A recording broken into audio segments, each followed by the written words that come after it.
the AT strength coach relationship couldn't be tighter. Or no, we talked on the phone. I mean, my wife is an athletic trainer. I still talk with Kyle. Like, this AT strength coach relationship has to be hand in hand. So that's why I'm really excited to be able to talk with you. Yeah, for sure, man. I mean, it's it's like AT, PT, S&C. Like, I mean, they're all kissing cousins. We're all accomplishing the same thing. It's just what's your title and your quote unquote specialty, your expertise. I fucking hate that word, expert. Right? When people call themselves an expert, what are you an expert? Who told you were an expert? You'll like this one then. The longer I get in this profession, the more I realize I don't know shit. So, expert of what? You'll like this one. So when I was at Towson, Kyle, I was head of football, but I had two other sports that I had to work with. My assistants had like 3 or 4 other sports. So there was 3 of us strength coaches, but we all were pulled in different directions. There was one head football athletic trainer, Kyle, who's now at USF. He would have assistants, maybe 1 or 2, and they would only work with football. But what I was explaining to some of the admin up there, I was like, listen, if I'm the only one at football right now doing an on-field session and my 2 assistants aren't there because they have other teams to work with and you say they have to be there, if Kyle and I meet and we talk about what he's doing with the, return to play guys and he's regressing their speed work, isn't he being technically a strength coach? And I go, what about when I'm in season and all the ATs are, handing out water, doing all the different things? Am I not regressing? And when I'm doing his return to play, am I kind of an athletic trainer? Like, the lines get blurred real quick. Real quick, man. And at the end of the day, it's like, who gives a shit, man? We got athletic trainers out here that are still worried about being called trainer and, not athletic trainer and all this dumb shit. It's like, guys, like, who cares? Keep the main thing the main thing. Get and keep the athlete healthy. And if you do that, you'll be just fine.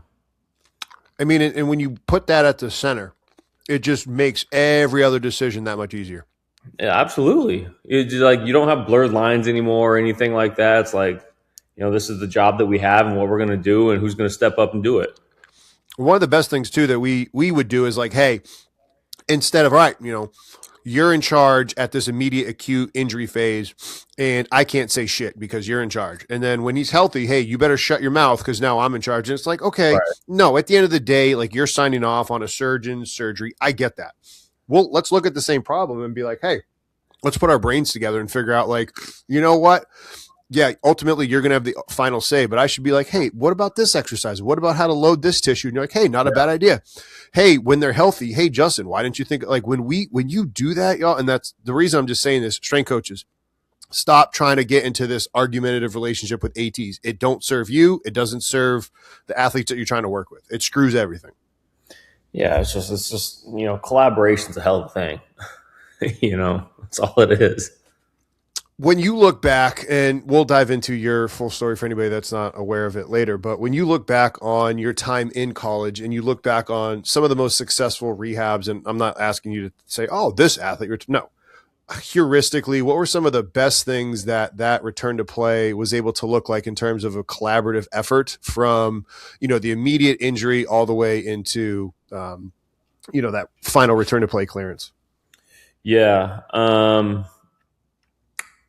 I'll be 100% honest. My first 3 years at UCLA, I hated the strength coach, but it was one of those things where, like, him and I we just didn't click. We didn't mesh. Tried to collaborate, tried to communicate, never got anywhere with it. It was really bad. It was the most trying time of my professional life by far, to sit here and deal with this guy that just, by all my accounts, wanted nothing to do with me. We had to have meetings with supervisors continuously. It was somebody, in my opinion, who got handed the keys to the, God's greatest team of UCLA basketball and had no real background experience at a high level to do it. And I have no issue saying that. I'll say it to his face right now. I don't care. It's one of those things where I think coach was trying to help him out and give this. He was an intern. He got handed the head strength and conditioning coach job at UCLA. Hell of a step up, But as we know, like, they're outside of strength and conditioning and athletic training, whatever it is, like, as part of the maturing process, as you come up through ranks, is to learn how to communicate and collaborate and have those tough conversations with bosses, peers, ATs, PTs, right? Like you learn that from working at a shitty D2, working at a NBA G League team or whatever. You learn these different things kind of as you're growing, and you're learning. And he skipped steps, and it's not his fault. I would have done the same thing. I would have done the exact same thing. If I was an intern and someone said, "Hey, here's the keys to UCLA basketball," I'm on it. Hell yeah. It's not his fault. But, there's like pieces to it that like, we didn't, we could never communicate on because he didn't know how to communicate, at an effective level, and so that being said, there was many times during, at least when I was at UCLA, especially early on, where like during the rehab process from, immediately post injury through all the way through, where I just pretty much did it all. I put in weights into the athletic training room because I didn't trust what was going to go on up in the weight room because I more or less wasn't allowed up there. And I said, you know what, like, I don't think you're going to adequately load the tissue that I think was going to be done. So I kind of took it into my own hands. Probably not the answer that a lot of people want to hear, but, my athletes got back and that's all it was. And, eventually year 4, we ended up hiring an awesome strength coach, Dave Andrews, fucking incredible. And one of the best humans I've ever been around and worked with, completely changed my life. Dave Andrews used to be at Ohio State. He was at, I think, Quickston at Notre Dame. He was the director of performance at Iowa State football. Huge, huge football background. And just, dude, when I tell you one of the best humans I've ever been around, when I left UCLA, it sucked after my first 3 years of like kind of going through hell to then working with Dave. I mean, it was like God took Windex on the world and was like, I was blind, now I can see. Like this is how this relationship's supposed to be, But all that to being said, like when, throughout the rehab process, like I said, I the best thing I did was I loaded tissue early. Didn't matter if it was an isometric contraction. Like I'm the biggest person to say that. Like I don't like to immobilize. I don't like to boot. I don't like to do anything like that unless it's like 1,000% needed. So, I kind of follow my general steps, right? Like get that tissue active, isometric contractions, keep the joints moving, keep them mobile as long as it's not like a fracture or something like that. And then keep it simple, man. Set principle and progressive overload. Those two things will get you pretty damn far in the rehab process. That's really all it is. Yeah, one of the questions that I actually was getting ready to ask you from your prior conversations when I did a little bit of research on you was where you talked about how like I'm not going to localize the ice. I'm not like, no, it's motion and getting people moving right away. When did you start doing that and stop doing what is considered normal in the field? I think 2026 ends the 3-year current CEU cycle for the NSCA. Do not wait until December 31st, 2026 to get your CEUs submitted to the NSCA. Get it taken care of now with an annual membership to Strength Coach Network where you will get access to Performance Coaching 101, 102, 103 with each course giving you access to 2.0 NSCA CEUs. If you also need CSCCA CEUs, those same courses come with 10 CEUs to the CSCCA. If you need CEUs to the NSCA, CSCCA, you need help getting reinstated by going through all the process for the CSCCA from last year, or you want to just make sure you knock out everything for the NSCA with this year, 2026, being a reporting period, please reach out to us at service@strengthcoachnetwork.com. We will get you taken care of. We'll help you get everything lined up so you can keep your certification and you don't have to worry about anything other than coaching your athletes. Again, you can click the link down below for more information or email us at service@strengthcoachnetwork.com.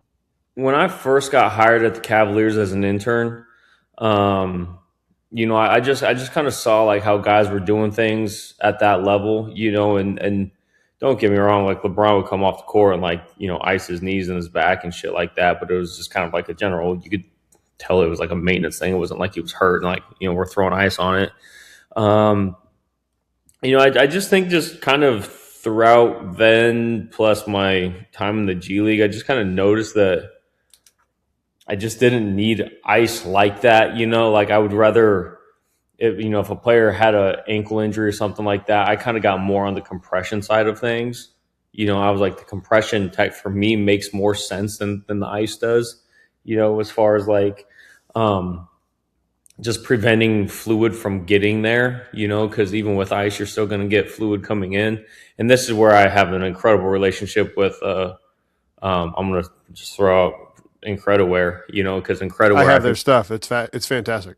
it's the absolute best, when you're talking about like increasing blood flow to an area and just constantly circulating it, and then you're getting some compression on top of it, and it's just, I think it's like the best thing since sliced bread when it comes to post injury. So it's like I'd rather get constant blood flow moving than prevent it with ice or just prevent it with compression, so that's kind of just over the course of that whole period is kind of when I just started to shape my own philosophies.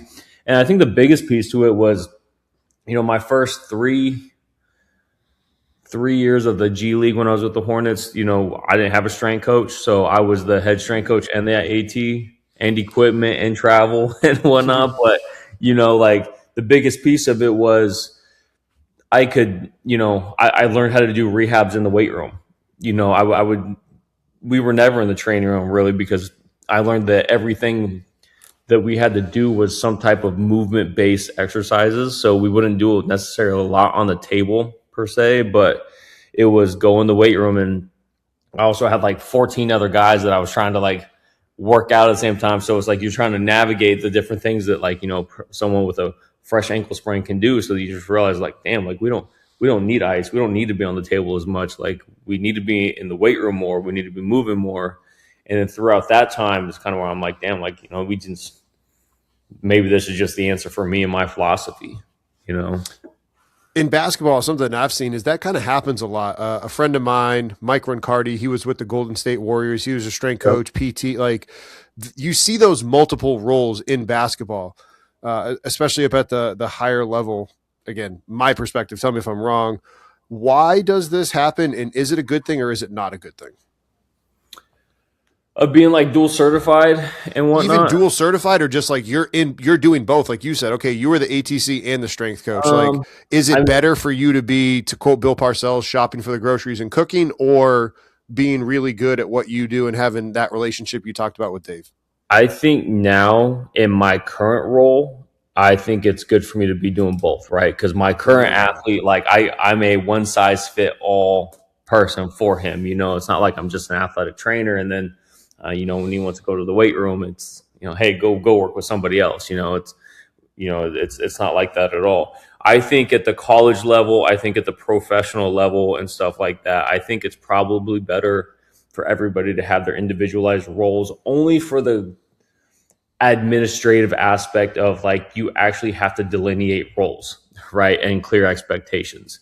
Even though like we just talked about like there's such blurred lines and everything like that, but at the end of the day, again, keep the main thing, and that's keep the athlete healthy or get them healthy and keep them healthy.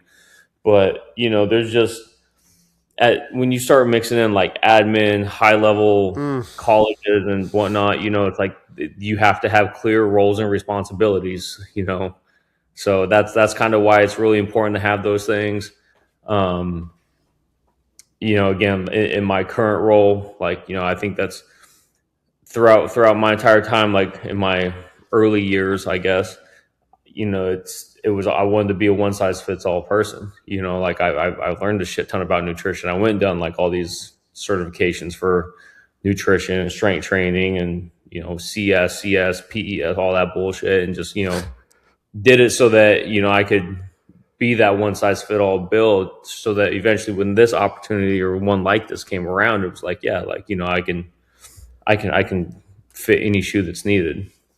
Before we dive into where you're at now, how can we, if we circle back and you look on that relationship that happened for those 3 years at UCLA, looking back on it, what advice would you give to anyone listening to it, whether it is an ATC, because we have some that listen to this show, but mainly strength coaches? What would be your advice to be like, hey, if you're the problem, how to check yourself as the strength coach, or if maybe they're having a hard time with athletic trainers. Because I've had a buddy of mine where he wouldn't let any of his athletes get returned to play from the ATC because they were doing a bad job. And he did the opposite. He just ran all the rehabs in the weight room because he's Yeah. like, I don't trust you. I mean, How can we make sure that doesn't happen?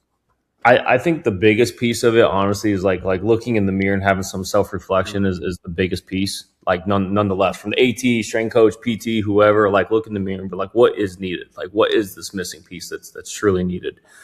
You know, like if it, you know, there's shitty athletic trainers out there, right? There's shitty strength coaches out there. That's just nature of the world, right? Facts. But you know, trying to find different ways to work with them, I think is like very key. Like, be open minded of different ways to communicate. You know, some athletic, or some, I don't want to just say single out athletic trainers. Some people respond really well to verbal instructions. Some people respond very well to written instruction. You know, trying to find just different ways to communicate and really becoming a leader of your own space. I think that is just such a key piece to it. And you know, being a leader in your own space should have a ripple effect into other spaces. I'm a big believer of that. So, you know, I try to, for example, like bring the same consistent like mentality, energy every single day so that any athlete I work with, you know, it doesn't matter if I'm having a shitty day or, you know, whatever happened when I show up to work. Like I want it to be so consistent and constant for my athletes that, you know, nothing is ever changing from that aspect. And that way it's that when I show up, like I can be a leader and give the same energy to everybody else, no matter what. And I think a big piece of that, honestly, then kind of goes like, you know, it's not like you have high days and low days. When I'm dealing with an athletic trainer, I'm like, God, this just fucking sucks. Like, I don't want to deal with it. You know what I'm saying? Like it. So that way it's just, everything's just really constant. And then people can just kind of grow with it. But when you're having these conversations with whoever it is, could be, you know, problematic or whatever, you know, like looking back at it, there were times where it's like, you know, just looking in the mirror and being self-reflective and be like, what are the things that I can improve on to become a better leader and exemplify kind of the Vitruve is the trusted VBT source for Strength Coach Network, and I have been utilizing this for years at Goldfinch, and I'm going to continue to utilize it because the great price for the encoder, as well as the accuracy with the data. Whether I'm measuring average, peak, or any other metric, if I want to include range of motion, fatigue loss during the set, intra-set, whatever it is, I can trust Vitruve. And they are continuing to push the needle and continuing to educate coaches on best practices within the VBT world. Not only do they live in that VBT world, but now they've come out with their new hub. And if you want to learn more about the hub and how it can help you with all of your athletes that you are working with, as we are starting to do this at Goldfinch for our middle school all the way up to college athletes, check them out in the link down below. the qualities that like I think these people need potentially, you know. So even with this situation, like I tried to kind of go through like all my quote unquote elite communication strategies and styles. You know, we'd go from like texting a lot about like rehabs to only emailing to, you know, like I was sending him videos of the things I was doing, you know, whatever it took to just try and break through a barrier, you know, and it just never happened with this guy. I mean, again, it could have been me. I don't know. Like, I mean, for what it's worth, it could have been me, but I don't know. I've worked with a lot of strength coaches in my life and athletic trainers, never had a single issue until No, this I mean, sometimes that's what the guy that I replaced at Towson, he had, I mean, the relationship with athletic training, like that was part of why I got hired, was to fix that. I mean, at the end of the day, sometimes you can lead a horse to water. You can try to make him thirsty by putting salt in his mouth, but at the end of the day, the horse is ultimately going to be the one that drinks. So Yep. try all the other things. But then, I mean, you quoted some scripture before. It's like, hey, you went to the town, kick your feet up, wipe the dust off. Like you did your part. There's nothing you can do. Yeah, facts. That's pretty much what I did. I think maybe some coaches might have thought what you said about being at these, Division II schools. Like they might have thought that was a throwaway comment, and I definitely don't because I know the beauty of making the big time where you are, but like those spots.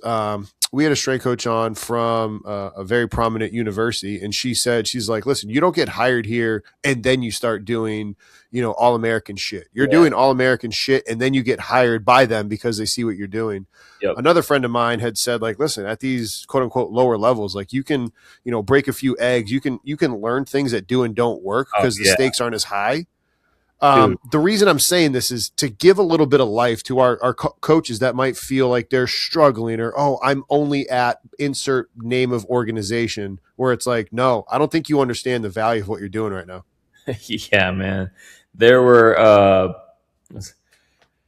there were so many times in like the G League, and I'm just like, we're making shit up. That's what it is, though. It's like I don't know if this exercise exists, but guess what? We're gonna fuck around and do it. But it's the only way. You're going through these rehabs, and at the time, the NBA, and I'm sure it's still is like this, but the NBA and the G League, there was a clear cut delineation. Like you are in the G League, you stay down there, don't ask questions, that kind of shit. And then now it's done such a great job of blending into the two. Remember, for the longest time, nobody wanted to work in the D League. Nobody wanted to work in the G League. Now the G League is becoming such a coveted role because the people are using it to get into the league now. Yeah. So, yeah, my first couple years, my first 3-4 years, there were times where, it was just going rogue. And, you were in these shitty like weight rooms in Erie, Pennsylvania, right? That has a bench, 4 dumbbells, and a treadmill. But that's where you learn to be like, Yes. we're gonna get some of the best workouts ever from this. And it doesn't matter if we have a dumbbell, a bench, and a wall. Dude, I will bust your ass using just that equipment with no doubt in my mind. But that's where you learn to grow and get better. And same thing when I was at Chico State, dog shit weight room for the athletics, but we were able to learn throughout those processes of all right, this is where the magic happens. And then by the time you get to UCLA, Yes. you're like, damn, now we have everything. You almost have too much because it's like I've never had it before. I don't need all these different things. Then that's probably why I'm I love isometrics so much because growing up through the ranks, we didn't have anything, so isometrics were king. No, that makes a ton of sense. And I mean, again, I'm just thinking back to what Chapman said, where he's like, the best strength coaches are the ones, because he was in the SWAC. Before, I mean, now he's back down south, head basketball strength coach at LSU. But he's like, find me a strength coach working in the SWAC that can do exactly what you said. Not a lot of equipment. They have to understand that they have to pair exercises based on what they have at the rack. Not, oh, I'm going to pair bench with bent over row. Well, bro, you don't have 2 barbells. You don't like. You know what I mean? You can't do that, or you have to take all of those things into consideration. So I'm just saying it to let these strength coaches hear it from somebody like yourself with your expertise, with your background. So that way they, I don't know, there's a lot of power in them hearing that somebody was where they were and they've been able to achieve success and help them realize where they're at. It's very important what they're going through. Oh, absolutely, man. There's that learning curve and that grind. I think it's great for general humility. And I'll say this too, because again, when I was just talking about that clear cut line between the NBA and the G League, the people that never did, I swear this to this day, if you're going to be in the NBA, you should have to do a year in the G League first. If you're going to be in the staff, you should have to go do a season in the G League and be you need to humble yourself a little bit, because the guys that go straight to the NBA have no fucking clue what it's like. You're flying private jets and doing all these different things. And trust me, by the time I got to UCLA and I walked on my first private plane, I was like, fuck yes, I earned this. That rewarding experience was unreal, right? But it's you get these guys go straight to the NBA and then it's oh, I'm better than the G League guys. No, the fuck you're not. You just got a better job. You make a little more money, but that's just kind of my view with it. But it's you learning through the grind and growing up through that process. It sucked at times, it absolutely sucked. But I wouldn't be shit of a coach or clinician than I am now without it. So like I look back on it all, I'm like, fuck yeah, it was all worth it. And at the same time, for again, strength coaches that are listening, and I've had Cody Hughes on this talking about where he had an assistant that was at a lower level role, didn't get paid a lot of money, but didn't bitch about it because he knew what he was getting himself into. I say that about Cody. I say that about you because let's say you weren't actually doing, one of those ATs and head strength coaches dual roles, doing a good job. Well, guess what? Maybe the G League wouldn't have continued to build into this because everybody could have just had a shitty attitude about it. And then people eventually would have just been like, you know what? It doesn't matter. So again, if you're working in a situation that might not be the best, man, keep planting seeds that you're not going to see fruition because now the G League is something really friggin' good. Yeah. I mean, dude, people are making a lot of money working there now, and I don't know what the salaries are now for the G League. I know, like, there's one point I was making 35 and I found out like Wisconsin was paying 80. And I was like, shit. What am I doing? I immediately hit apply. I mean, it was a joke, but like, I think that's kind of where, like, how the G League and the NBA and everything is kind of starting to come along, where they're the NBA is valuing it now, so it's only going to keep growing, and as it should. What's going to kill the G League, honestly, is the presence of NIL. Yes. And whatnot, because instead of having these one and done players that kind of burn out and go straight to the G League, like NIL is keeping guys in college for 4, 5, 7 years now, right? And it's like, and I don't blame them. They're making millions of dollars. Good for them. But they're doing that, and the I don't want to say the talent pool by any means, but the people that were like going to be G League players are now still competing for a championship, so it's a different level now. But I hope that what that does is it kind of opens up the market a little bit more for some of these. Powerlift is Strength Coach Network's trusted provider for exercise equipment. Made here in the USA, right down the road in the state of Iowa, Powerlift has the ability to customize whatever you need in your room, regardless of the sector of strength and conditioning. If you need a massive, big room, they have the ability to help you with that. If you're confined with space and you need to get creative, their reps are able to help you get what you need done and being able to get any customizations that you or your organization want with your logo on the equipment. Click the link down below to learn more about Powerlift. And if you have any questions about them, please feel free to reach out to us. Quote unquote older NBA players that are trying to like get back in, like that now is their times, like, because a lot of these roster spots are now open where they can come in and kind of showcase that they still got it. Guys like Victor Oladipo, Dennis Smith Jr., people forget about these guys. Like, they were just playing in the G League, and hooping, so I hope guys like that kind of get their flowers and get to come back to the NBA because of this NIL thing. Talk about what it was like coming into an organization, coming off of winning a world championship, because occasionally that happens with these strength coaches. How can you assimilate into a culture like that? Because it's different when, you just won it all versus trying to win it all. Dude, I had no idea what I was doing. Like, I was an intern. Like, I've been walking in there on like the first day, and it was just like, again, I always say this, but it was just a slap in the face of like seeing guys work at a high level and actually truly understanding what a high level is now, and being like seeing what LeBron did on a day in and day out, Kevin Love, Shumpert, Kyrie, and like seeing their work ethic on and off the court. And, like for the longest time, it's like, all right, get on the table, do a 20-minute stretch. All right, get a quick lift in and go get some shots up or something like that. These guys are showing up early, prioritizing nutrition, getting on the table for 45 minutes, going through an hour-long workout, going through a shooting workout for an hour, and then practice starts, shooting more for like another hour, and then maybe like touching on a couple like corrective things in the weight room, and then by then it's like 7 hours has passed, right? And you're like, damn, like that's a high level. You know what I'm saying? Like, now granted, this is their job, this is what they're paid to do, right? But like, I see shit like that, and then I go to UCLA, and I'm like, guys, like this is what we're gonna implement pretty much until like, if you got class at 2, you're here until 155. You know what I'm saying? Like, and I want you here at 7. And guys like Jaime Jaquez, like he did it, like he sipped the Kool-Aid. That's why he's an incredible human. One of my, I call him like my little brother almost, but he's the absolute best. But like, he would show up every day right on time, on the table. We go through a lot of correctives, handful of like little lifting stuff. He'd go out there, get shots up, get on the court for practice, shoot more, shower, come, or he'd eat and then come straight back in. We'd do more stuff on the table, whatever. Then he would go to class. Like he embodied that. And that's why I think it's like,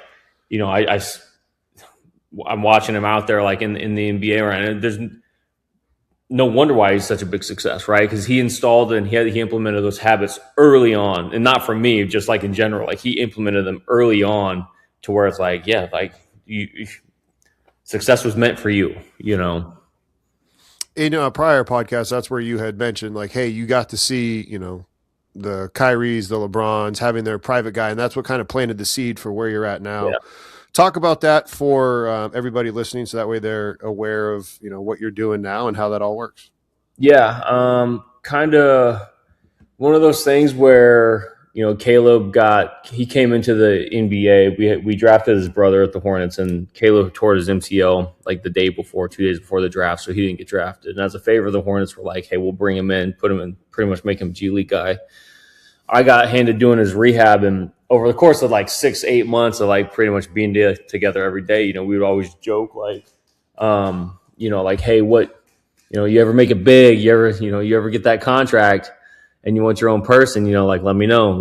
And we kind of joke about it and whatnot. And then he kind of, he went his way with Miami and Philly, and I went down to FAU and then to UCLA, and we like kept in touch, but it wasn't like anything like, crazy. It wasn't like we're texting every day or anything like that.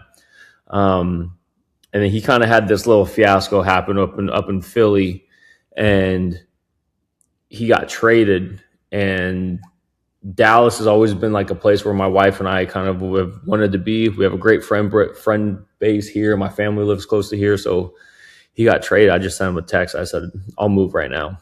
That's all I said. I said, "I'll move to Dallas right now." And I didn't hear from him for like a week and a half, and he called me. He was like, "Hey, I'm in LA. Let's go grab dinner." And we were having dinner, having a couple of drinks, and he was like, "What do you think about becoming my guy?" He's like, "We always talked about it." And I was like, "Fuck yeah." Don't joke. It was just like the ultimate, like, hell yeah moment. I went home and just told my wife, and I was like, this is the greatest thing ever. It's kind of like, it was the one dream job that I've always wanted, but, and before that UCLA was a dream job, like it's, but, it was kind of one of those things where it's like, I really feel like I could value, sorry, my damn cat playing with this fucking toy. Sorry. Hey, psycho. God. But, it was like one of those things where it's like from a work-life balance, a stress balance, an autonomy, no admin, no dealing with that bullshit that, that we always dealt with kind of from pro sports, having, 6 different bosses and having to report to so many different people and stuff like that. It's like, I didn't have to do that anymore, and my life has literally been flipped upside down in a positive way, going from like a UCLA with, who my coach was at UCLA. I love him to death. He's by far the best coach I've ever worked. One of the best coaches I've ever been around. Him and Dusty May, because Dusty May, when I was with him at FAU, absolutely incredible human and an incredible leader. Mick, incredible human, incredible leader. X's and O's, it's just like he just goes about things a little bit differently, but the stress of college basketball and all that and the admin stuff to now it's like, I don't have any of that. I'm not at work for 10 hours a day. I'm not checking a box just to check a box. I don't have other athletic trainers that are pissed off that I'm, worked for 2 hours and I left for the day. You know what I'm saying? It's like today, we're just having a treatment day. I'm going to go work with him after we get off our call.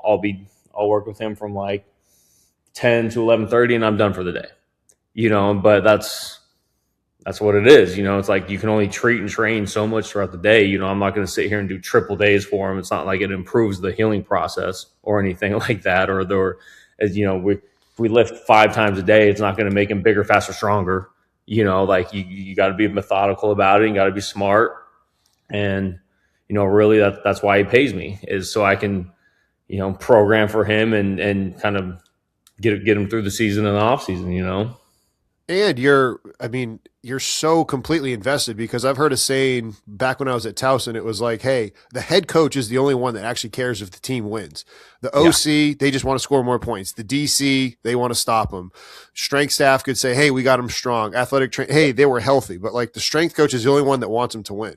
When Yep. you're that tied to the individual, it's like, no, no, no, no. I want to see you win. Like everything I'm saying is for your best interest. I want to see you on the court. I want to see you play X amount of minutes. I don't even care about the point aspect. I want to see you impact winning at a high level. And like if you look at like my athlete, he is a scorer, he can shoot it, but like the things he does impacts winning on a different level, right? Like he's the person diving on loose balls. He's the one that's getting deflections. He's the one that's kind of doing like all these different things that impact winning. So Player Data is Strength Coach Network's trusted provider for GPS technology, and it's simple. The price you cannot beat, and the validity and accuracy of their technology is second to none. The price is outstanding. Go ahead and reach out to them to learn more about the pricing specific to you and however many units you're going to get. And then the validity. Player Data has been tested and run through FIFA's validation process for FIFA to then be utilizing Player Data technology. FIFA, we all know that name. They would not be utilizing a product that cannot live up to the competition and cannot be able to provide real, live, and accurate data. Player Data is able to do this. Not only do they have great software and hardware, but I know that the customer service is fantastic because I have worked with these individuals before. Click the link down below to learn more about Player Data. my job, and I've told him this, like, dude, I'm going to prepare you to take the hardest falls, to take charges, to, like, don't be afraid to put your body on the line because I'm going to get you healthy so that you can suit up tomorrow night. So those types of things are what I value and what he values. Like, people get paid a lot of money to put the ball through the rim, right? James Harden gets paid a fuck ton of money to put the ball through the rim. Yeah, he does. Caleb Martin is getting paid a lot of money to impact winning. We're going to do the things that impact winning. We're going to stay healthy. We're going to do the things that impact winning. And that's where I value, and like you said, like I become really invested in it from a nutrition aspect, a sleep aspect, mental health aspect. It doesn't matter what it is. Like we're going to do everything that we can to make sure that when we step on the court, that we're going to impact the game in a positive way. And that's really all my focus is. And like you said, like that investment comes out. It's very different. I really wanted to win at UCLA. I wanted to hang that 12th banner fucking almost more than anybody else. But like you said, it's a different level of investment now because, when I was at UCLA, coaches could come and go, whatever it was. Like I was good there. I was very safe. Here it's like I have one guy, one boss, one paycheck, and it's like, dude, like we're in this together. That's all it is. Yeah, and I think some strength coaches can I've talked before, like, hey, your main metric for success needs to be player health, like player availability. And then if they ever do get hurt, how quick do they come back? And sometimes people are like, well, if that's your measure of success, you could just cheat it and try like not get them all the way healthy so they get back sooner. I was like, no. Because if you pull on that thread and you send somebody back before they're actually ready, they get hurt again. And now they're out even longer. Yeah. Like, so when you are that invested, that doesn't mean you're going to skirt things. No, I'm going to make sure, like, when I tell you that you're good to go, like, my words have to mean something. You're good to go. Yeah, exactly. And a big piece of that, too, is, when you have athlete trust and buy-in, and then you walk up to them, you're like, hey, look, I don't think you're ready, or, hey, I do think you're ready, like that shit matters. And especially at this level, like it matters, we're not in college anymore. To where it's like you're not 19 and you can heal overnight eating, in and out and fast food and whatnot like that. Those days are gone. We got to do things perfect, to make sure that you heal and you adapt and you recover. Like, so that way it's like not just that you can play at a high level, but then so that we can get another contract and then we can keep going, so that you can keep getting paid. And, those are the things that matter. Did you notice that your sport IQ had to go up to be able to do a better job working with him, but then be able to communicate on all those different things? I think that like when I was at UCLA, I learned more about like the game of basketball than I probably ever actually have, like even growing up, like playing it, whatnot, but like actually truly like understanding like the coaching aspect of, again, watching Mick and seeing how his how detail oriented he was for every little thing, back screens, cuts, angles, those type of things, defensive stances, postures, positioning, all the things that, again, like true, that are so small, but over the course of a game impact winning, to where I really learned it all the last 4 years. I don't want to say I learned it all. I learned what I learned of it at all the last 4 years. That to where like I can have those conversations with Caleb, and be like, I want you in these certain positions on defense so that you're able to load and explode out of. I want you to be able to maintain and hold different points of emphasis. To have them kind of get through certain things. Now one of the things that I'm kind of getting into more so is shot technique and things like that. Like what are the things that I can do to help implement? Like I'm not sitting there being a shooting coach by any means, but there's different ways that I think that we can tweak his hand, wrist, ball placement to might like free up some tension on the shoulders. Just different things like that. To hopefully make him more of a consistent and elite player. So it's just different things that you kind of get thrown into that you never really thought of. Like nobody at UCLA was ever like, "Hey Tyler, what's wrong with my shot?" Hell, I don't know. But here, and like not even that Caleb's asking me that, but it's more so like, I relate everything back to golf. And it's like the more consistent you are with certain things, obviously the higher repeatability you're going to have. So trying to help him like improve on certain different pieces like that, I think I can help impact with. Random thought that I had when you were talking about that was with Joseph Johnson, who was talking about a specialized exercise that Dr. Yesus did as we were reading through super training.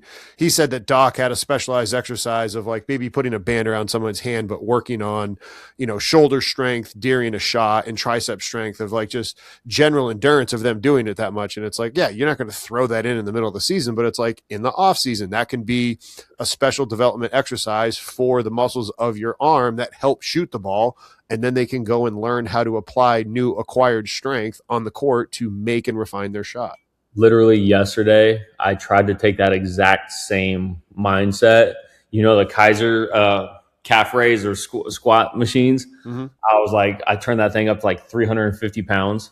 And I was like, I want you to get under it like this. And I was like, we're just going to do an isometric press. I was like, I want you to start strengthening your shoulder girdle, like in this position. Yeah. And so I was like, let's just get them here and just drive, right? And I was like, this is something we're going to start playing around with, but it's very similar, right? It's like, how do we impact and this flow and whatnot? Because, just say you're having a, slight, I don't know, rotator cuff tendinopathy or something like that. It's like, yeah, you're going to get some stickiness with this, right? So it's like, well, we got to train it. We got to get stronger in those positions. Well, how is she going to get stronger in those positions?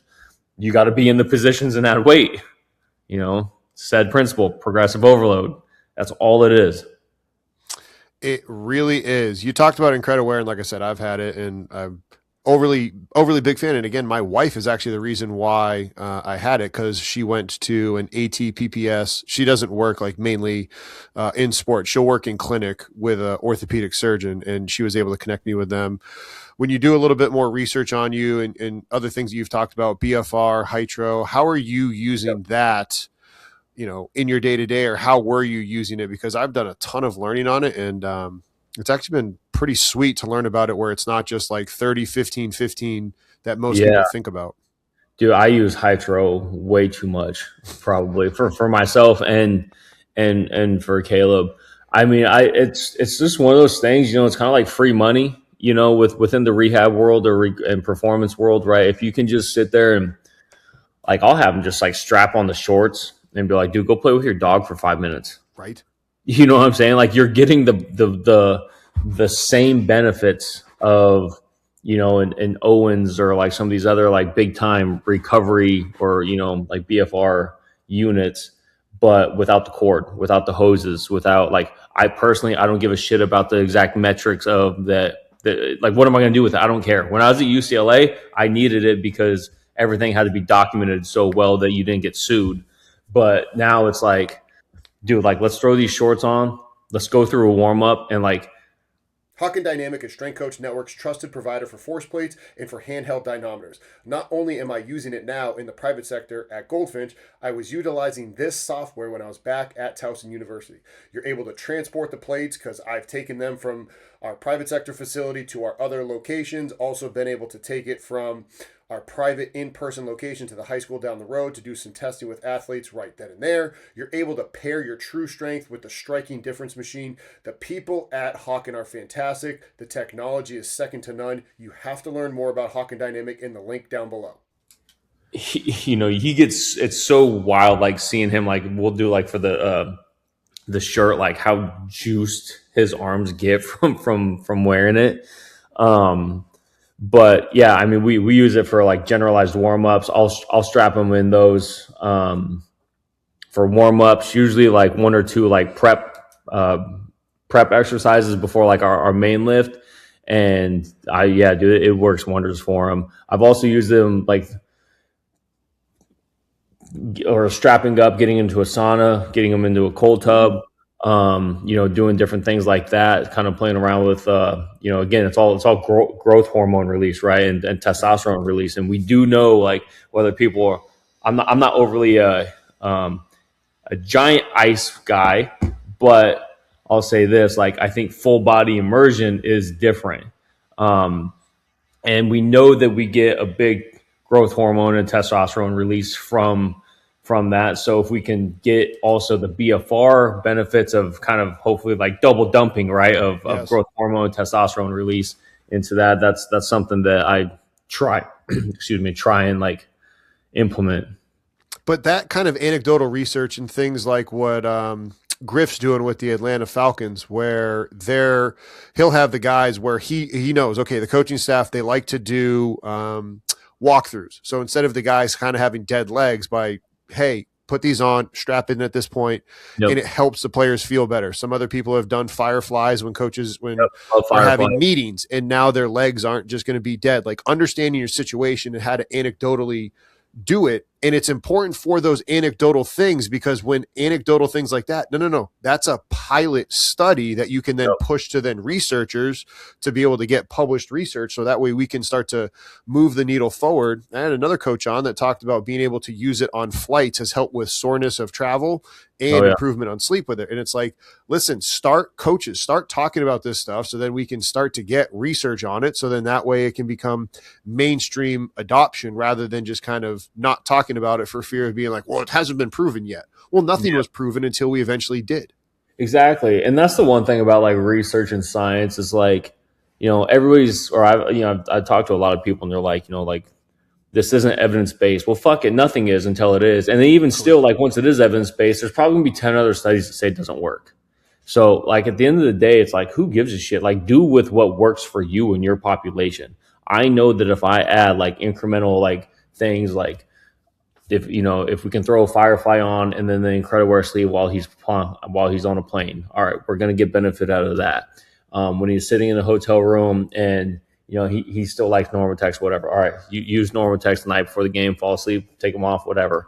That morning, let's throw on the BFR straps, the Hytro straps, let's strap up for a quick 5 minutes and go through like a generalized warm up. Stack this compounding interest, little bits, right? Like, probably one thing is not going to move the needle. 10 little small things, probably going to move the needle, and at this level, it's all about how you feel and how much. At the end of the day, it's like, can you suit up the next night, right? And can you play at a high level? So like, as long as we can do that, that's really all that matters. And you're adding, like you said, you're making little deposits to the athlete to be like, hey, I care about you because I'm look at all these different ways I'm trying to invest and gain that 1% edge, Yeah. as we're always looking for, but also that psychological advantage of being able to play in that, like, MJ, hey, I don't feel physically great mentally. I might be a little bit sick, but I know I took care of my body and I did all these things. Like, no, I'm going to push through this, not feeling great because I did all these other things to help me. Because you talked about the mindset, like, these dudes are absolute warriors. And so that's why when, like, you see other people trying to attack a Jason Tatum or I forget who else, like, people tear their Achilles where they're like, oh, he's pushing through what's his face with the Pacers, and like all these Oh, predatory Kyrie, yeah. people. Yeah. And they're like, oh, and it's like, dude, he's a competitor and he feels like he can go out and do it even though he's sore. Like, Do cut you the think shit.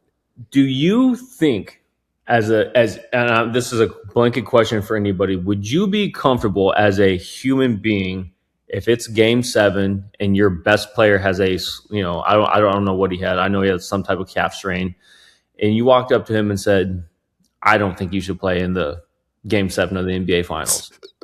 One, you're gonna get fired. Two, you might get punched. Three, I could never live that. You know what, dude? We're gonna give this thing hell. You know what I'm Yes. saying? And I don't think that anybody out there would have ever expected him to actually tear his Achilles. Could have been related, could have been unrelated, whatever.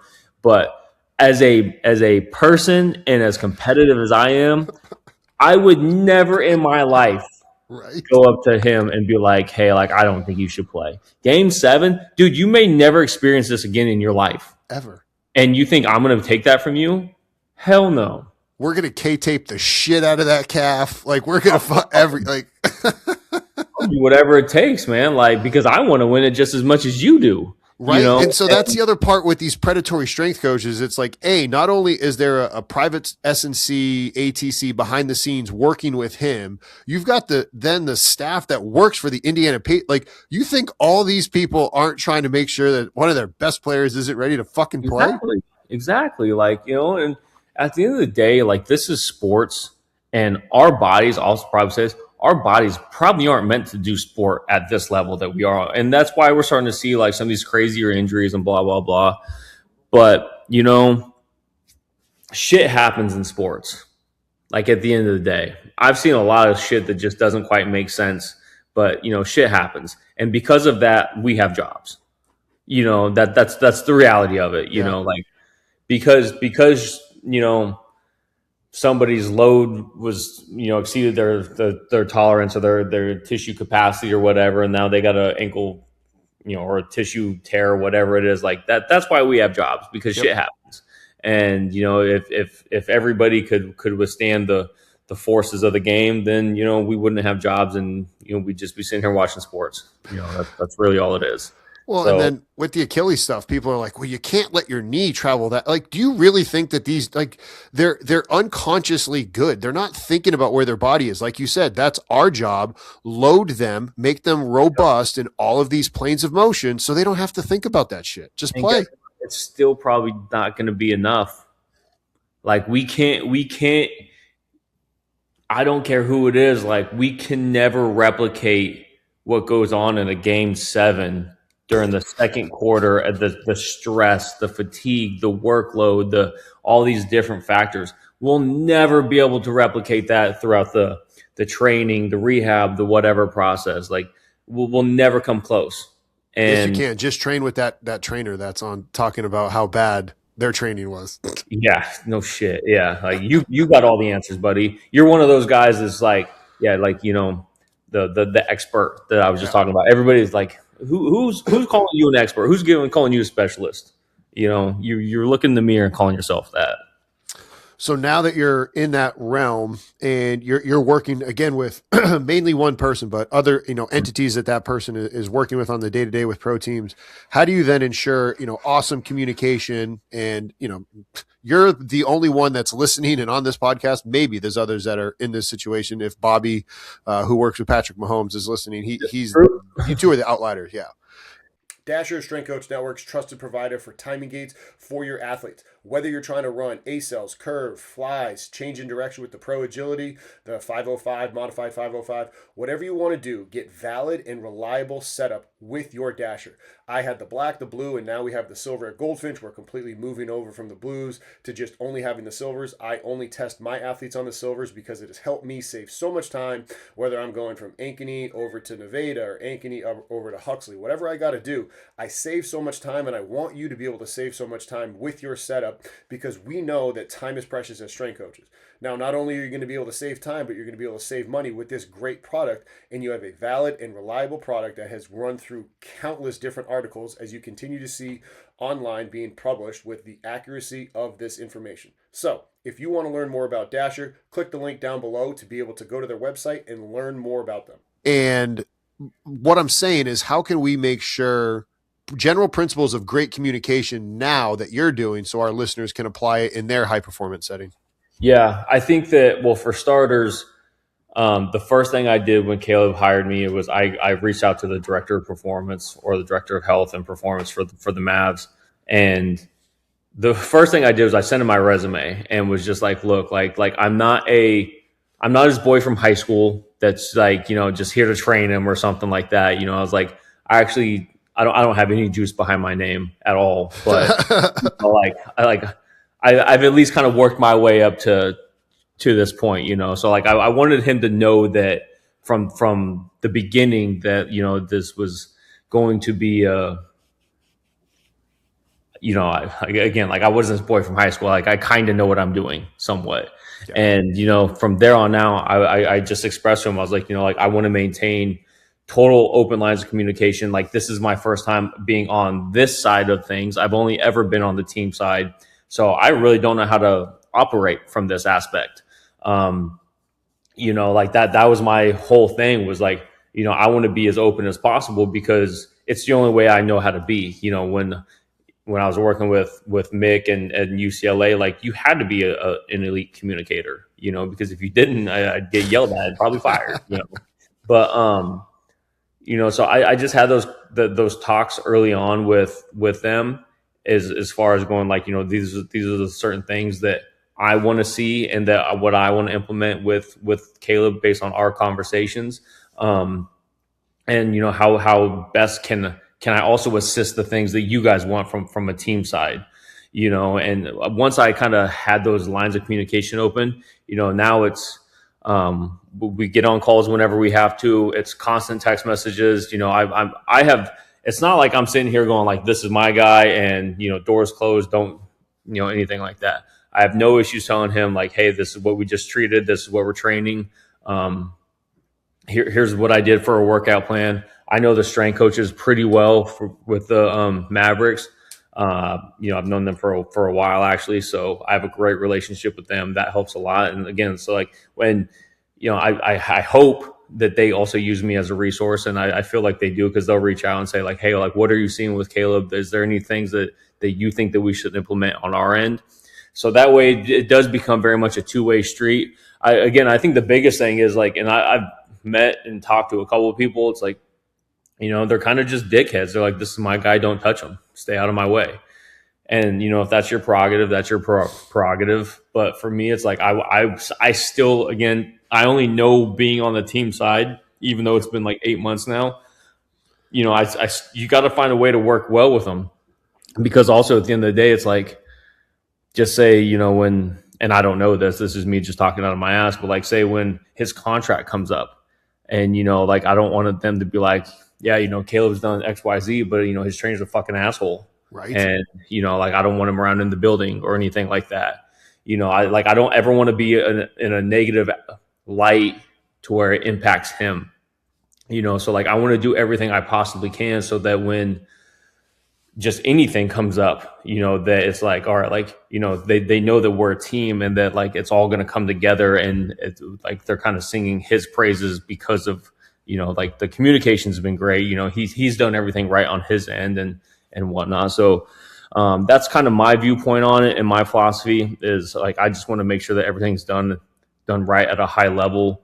Cause again, like if it's not, it's only going to impact, again, it's going to impact winning, but I don't ever want it to impact his career, which will then obviously screw up my career, Yeah. anything like that. If he doesn't have a job, technically I don't have a job, so just things like that. That's kind of how I view it. Is I just want to be as open as possible, and give them whatever information they need, and then we'll approach it that way.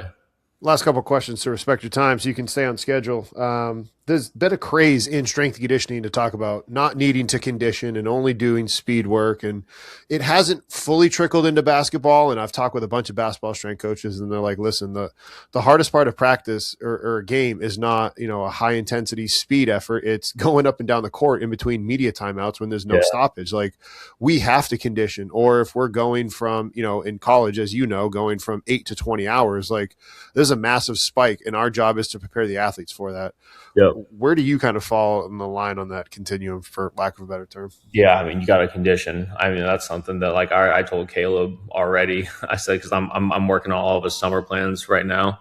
I was like, dude, like I'm gonna let you like have a dip between the end of the season, but I was like, May 1, we're going, and the big piece of that too is also from April 12th from our last game through May 1, we're still gonna do conditioning. It's just gonna be it's that different type, right? It's gonna be very low aerobic, we're just kind of like off your feet, but we're still, I don't like guys that go from like end of the season to nothing, right? And then you go up, talk about a bigger spike, Right.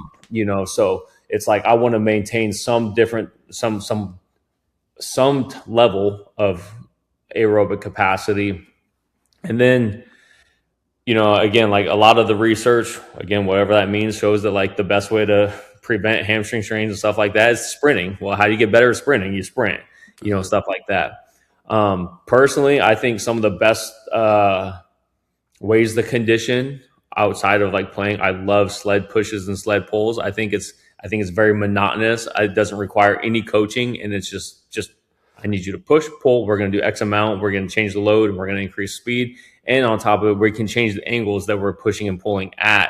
So that way, we're actually able to kind of hit the Achilles and the patellar tendons and things like that actually do replicate some game stuff. Once we get into kind of mid-May-ish, we'll probably start doing a lot more like on-court running, curvilinear running, things like that. And then kind of get into some like actual like down and back type works, or do more like tempo runs like on a curved treadmill. I'm a big believer of like 30 on, 30 off, 40 on, 20 off, kind of hitting some different splits like that to maintain like that back and forth. But, and it doesn't even have to be as like max velocity type work, right? But it's like, we can still kind of work, like you said, between the timeouts and the back and forth kind of work, we can train that. So, I'll start working all that in probably mid-May going into June. And then our hope is that, we're also playing, like pickup games, stuff like that. So he's getting dosed that way as well. I would love if he was able to play 2 to 3 times a week for an hour and just kind of get those higher level of exposures, or the game like exposures. So I think that's also just another piece to it that kind of like I have cooking up in my head as far as like what our off season conditioning is going to be. But it's like at the end of the day, it's like you got to condition. You have to do it. Like we do know the one thing, like if you are under condition, you will get hurt, right? Force times capacity, or you're gonna get hurt. So it's like you got to have some type of exposure to it. Dave Andrews, again, I don't know where he got it from, but he would always talk about double exposures, and I love that idea. It's like expose them to one thing once, double it up like 2 days later, and then advance from there. TeamBuildr is Strength Coach Network's trusted provider for online software for strength coaches. It does not matter what sector of strength and conditioning you work in, you want to get TeamBuildr because you will be able to program for your athletes, simply distribute the training to them, and make changes, modifications, whatever you need. I've been utilizing them since 2019 when I was back at Towson. I still use it in person at Goldfinch with all my remote clients throughout the country, and in person at the high school, Centennial High, right down the road when I was volunteering for them. You got to check out TeamBuildr in the link down below. The people that work for them are former strength and conditioning coaches, so they get it. They are able to help you with all of your needs. Again, reach out to your TeamBuildr rep and learn more about them in the link down below. I think it's just it's so simple, but it's a perfect little mindset to where it's like, we're able to accomplish things over and over and over, and by the time the guys do it a second time, you could already see like their proficiency in the lift or whatever it was already much better. So and then you just add the weight or whatever it is from there. So I really like that approach. And to your sled stuff, listeners out there, I love doing lateral sled pushes and then crossover sled stuff in that GPP, whatever you want to call it, phase, because talk about, ground based hip abduction, hip adduction, groin work, whatever. Like Yep. that's getting you on your feet, hitting all the different angles. So that's been kind of a staple of mine ever since the days at Iowa. Yep, for sure. I just we would do it all the time, probably 2 or 3 times a week at UCLA. We had them on sleds, and it was do those. And it's the best part about it is like you don't have to coach it. You're not sitting there worried about form, technique, or anything. It's like just push, like figure it out. Like that's all I want to see, and you can't cheat it like that. I mean, that's guys will always try and find a way to cheat certain exercises. Like you can't cheat. I want you to push this weight 94 feet and then do it again. You know what I'm saying? You can't cheat it. One of the things that I wrote down here about you is like you can tell that you're a pro in terms of your knowledge base, which is what allows you to be so free. I use the Peyton Manning analogy when it was really popular when he was Omaha, right? He's checking the play, but it's because he knew down to a science who he was playing against, what play to get them in the right call, and you're able to make those checks and balances. So I want to shout you out for all of your knowledge and your education, because that's what allows you all those latitudes and progressions and regressions. And you also can just tell that your energy, like you have fun with this. And I think that our field, ATC or whatever, we've gotten way too serious. Like we have a great job. Yes, be knowledgeable, learn the things that you've learned. But listeners out there, please go have some fun doing this, man, because it's a great, great job. Dude, it really is. Like one, thank you for the compliment, but like you you're not you have to love life, right? Like at the end of the day, you only get one of these as far as we know, right? So and like I'm one of those people, like I mean, I'll say like I'm not crazy religious or anything like that, but like I love life and I love like trying to maximize every day that I can. Um that's why I'm the first person to go to a techno rave and have fun on a Tuesday night. Like I don't give a shit, right? Like I want to have as much fun with my friends, my wife, whoever it is, and truly value what it is. And it didn't matter whether I was in the G League, FAU, Chico State, whatever it was. It's like I try to value each day I try to maximize it at the highest level. That's really all it comes down to. And part of that is I try to have as much fun as possible every single day. The guys come in, I'm going to shoot the shit with them. Like I treat them like they're my best friends. Yeah. I think for the longest time, everybody was like, don't ever become friends with your athletes. There's this line there, like you're the coach, they're the player, that kind of thing. And I'm like, fuck that. Like, let me come in here and shoot the shit with them. Like we're sitting there listening to music, talking about whatever. Like it's like I want to become close with these guys also because it makes the job easier and better. But when something goes wrong, they have no issues coming to tell you, right? Like, and the guys that you're probably not close with, when things go wrong, they're not coming to you. Like you're going to find out something's wrong from a secondary source, and that's just the reality of it, And I have no issues becoming close with my athletes and having fun with them, shooting the shit with them. If I never did that, I wouldn't be in the job that I have now. Caleb would have never called me, and now it translates into one of those things where we're going to go to work and we're going to sit there with the golf channel on and sit there talk about our golf swing and work at the same time. And but like that's what it is. We sit there and it's truly is about loving life and maximizing each day. And you just don't life's not that bad. It's not like we all go through shit, but like life's not that bad. Like at the end of the day, like we're working with elite athletes. There's a lot of guys that like I know that they want to be in like other positions, and they're kind of probably sitting here going like, why am I not at UCLA? Why does this person get that job or whatever it is? And like the biggest thing is like, don't don't worry about what everyone else is doing. Like only focus on you, your journey. Um, what is it? Comparison is the thief of joy, and that is the most accurate and honest statement. Because I used to, and social media has made it worse, Ooh, like significantly worse. Like if I could, I'd fucking shut down social media in a heartbeat. same, And I say that as somebody who like makes a fair amount of money on it. same. But but like that's just the reality of it. But it's be like, we see people get hired for NBA positions, high level college jobs, and they're like, what, fuck, why not me? And it's like, dude, just worry about yourself, your own growth, and shit will pan out. Like that's just the reality of it, like exactly how it's supposed to be. So um it kind of is like a head down but chin up attitude and mentality. But it gets you further in life, that's for sure. It's better to have that mentality than poor me. Amen to that.